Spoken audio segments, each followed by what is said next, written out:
अचानक पूरी social media के ऊपर अजर भाईजान का नाम इतना क्यों चल रहा है? डिलीवरी बॉय बनकर 3 से 4 लाख रुपए, क्या ये कोई नया स्कैम है या कोई नया ट्रैप? तो आज हम इस वायरल ट्रेंड की पूरी कैलकुलेशन करेंगे, किसी इमोशंस के साथ नहीं, सिर्फ फैक्ट्स के साथ। पहली बात, अजर भाईजान की जो इकोनॉमी है वो इतनी स्ट्रांग नहीं है। वहां की एवरेज सैलरी 40 से 50 हजार है। तो फिर डिलीवरी बॉय 3 से 4 लाख कैसे कमा लेगा? अजर भाईजान की जो पॉपुलेशन है वो 1 करोड़ की है, हमारे दिल्ली से भी कम। जो वहाँ पे टूरिस्ट जाते हैं वो सिर्फ समर के अंदर जाते हैं, सर्दियों में वहाँ पे -5 डिग्री में बर्फ पड़ रही होती है। एजेंट्स ने लोगों के दिमाग में ये डाल दिया है कि अजरबैजान से यूरोप जाना बहुत आसान है। बट ऐसा नहीं है, क्योंकि अजरबैजान यूरोप का मेंबर नहीं है। ये आप लोगों को पहले जानना पड़ेगा। जैसे इंडिया से प्रोसेस होता है यूरोप जाने का, जितना मुश्किल है उतना ही मुश्किल अजरबैजान से यूरोप जाना है। सेम प्रोसेस इंडिया वाला ही अजरबैजान से है। तो इस चीज को अपने दिमाग में बैठा के रखो। अजरबैजान के अंदर डिलीवरी बॉयज की जिंदगी है क्या, पहले ये जान लो। 12 से 14 घंटे आप लोगों को बाइक के ऊपर बैठ के डिलीवरीज करनी पड़ेंगी। गर्मियों में जो टेम्परेचर होता है वो 40 डिग्री तक जाता है, इतनी गर्मी होती है।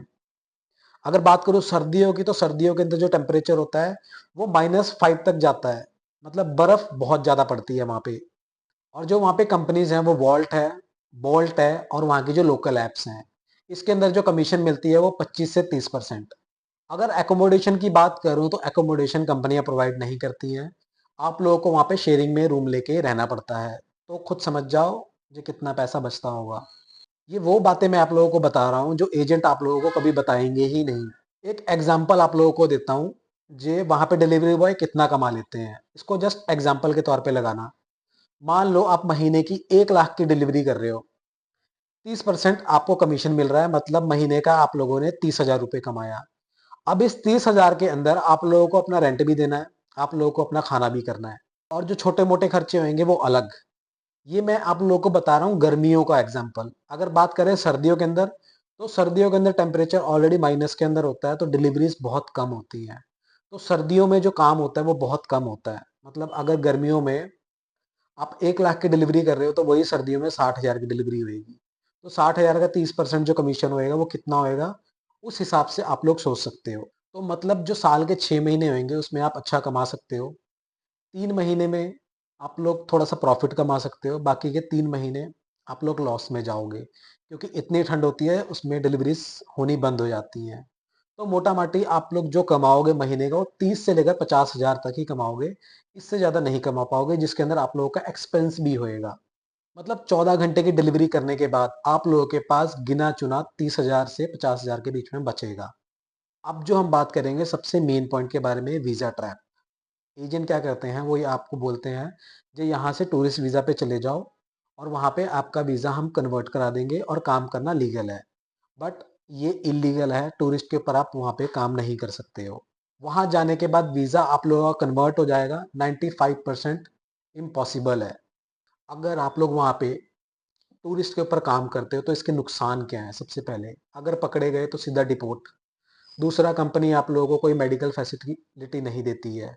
कल को कुछ होता है तो आप लोगों को अपनी जेब से खर्चा देना पड़ेगा। आप लोगों का कोई इंश्योरेंस नहीं होएगा। कल को कोई ऊंच नीच हो जाती है तो कुछ भी हो सकता है।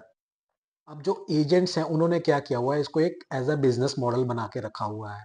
आप लोगों को टूरिस्ट वीज़ा पे यहाँ से भेजेंगे 1 से 2 लाख के अंदर। उसके बाद आप लोगों को वहाँ पे काम लगा के देंगे, उससे कमीशन जो लेंगे अलग। आप लोगों की जो मंथली सैलरी आ रही है उसके अंदर वो कमीशन लेंगे अलग। कल को आप लोगों को वहाँ पे कुछ हो जाता है तो उनकी कोई रिस्पॉन्सिबिलिटी नहीं है, क्योंकि उनका काम सिर्फ आप लोगों को वहाँ पहुँचाना था और काम दिलाना था, बस। यहाँ उनका काम खत्म हो जाता है। पैसा किसका लगा? आपका। और सारा रिस्क किसका है? आपका। एजेंट को सिर्फ पैसे से मतलब था, उसने पैसा लिया और रिस्क सारा आपके ऊपर डाला है। जी, वहाँ जाने के बाद आप लोगों को खुद देखना पड़ेगा अपना सारा कुछ। अगर मैं कंपेयर करूँ इंडिया को और अजरबैजान को एज अ डिलीवरी बॉय के जॉब में, तो देखा जाए तो अगर यहाँ पे इंडिया में 8 से 10 घंटे जॉब करोगे, 20 से 25 हजार नॉर्मली आप लोग कमा सकते हो। इतना ही कमाने के लिए अगर आप अजरबैजान जा रहे हो तो आप लोगों को मिनिमम 14 घंटे काम करना पड़ेगा। दूसरा, अपने होम टाउन में हो, कोई रिस्क नहीं है, कोई डिपोर्टेशन का टेंशन नहीं है। कल को मेडिकल प्रॉब्लम होती है तो आपकी फैमिली आप लोगों के साथ है। वहीं अजरबैजान के अंदर अगर कुछ होता है तो आप लोगों का लाखों का बिल आएगा, जो कि इंडिया से ही आप लोगों को पैसे मंगवाने पड़ सकते हैं। इंडिया में ना तो कोई आप लोगों को वीज़ा की टेंशन है, कोई रिस्क, कोई होमलेस की टेंशन नहीं है, बट अजरबैजान के अंदर आप लोगों को बहुत ज़्यादा टेंशन हो सकती है। मेरे हिसाब से अजरबैजान से अच्छा इंडिया में डिलीवरी बॉय काम करना ज़्यादा बेटर है। बस यहाँ पे आप लोगों को शर्म आती है, वहाँ आप लोगों को शर्म नहीं आती है। किसके लिए सही है वहाँ जाना अजरबैजान में?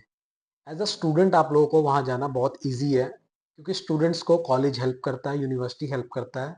कॉलेज वाले स्टूडेंट्स के साथ खड़े रहते हैं और कॉलेज वालों को पार्ट टाइम जॉब करना अलाउड है वहाँ पर।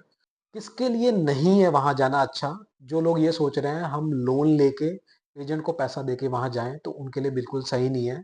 मेरे हिसाब से जितना आप पैसा लोन लेके वहाँ जाओगे 2 साल में भी उसको नहीं उतार पाओगे। और अगर आप लोग ये सोच रहे हो वहाँ से यूरोप मूव हो जाएंगे तो बहुत मुश्किल है। जो इंडिया से वहाँ जाने का प्रोसेस है वो सेम प्रोसेस वहाँ से भी जाने का ही है, और उतना ही पैसा वहाँ से भी लगेगा जितना इंडिया से लगता है। तो यहाँ पे एजेंट आप लोगों को कैसे फ़ायदा उठा रहे हैं, मतलब उन लोगों को पता है जे हमारे इंडिया के अंदर जो भी नया यूथ है वो अनएम्प्लॉयमेंट है, इमोशनली टूट रखे हैं, तो उनको बाहर किसी तरह ही भेजना है। तो आप लोग अपने इमोशन को थोड़ा साइड रख के प्रैक्टिकली कैलकुलेट करके देखिए जे कहाँ पे कितना इनकम हो रहा है और कहाँ पे आप लोगों को रिस्क कम है और पैसा ज़्यादा है। सारी चीज़ें सोच समझ के कीजिए। तो ये वीडियो अगर आप लोगों को पसंद आई हो तो लाइक एंड शेयर कीजिए, क्योंकि मेरे हिसाब से अवेयरनेस ही सबसे बड़ा प्रोटेक्शन है। और अपना ख्याल रखिए।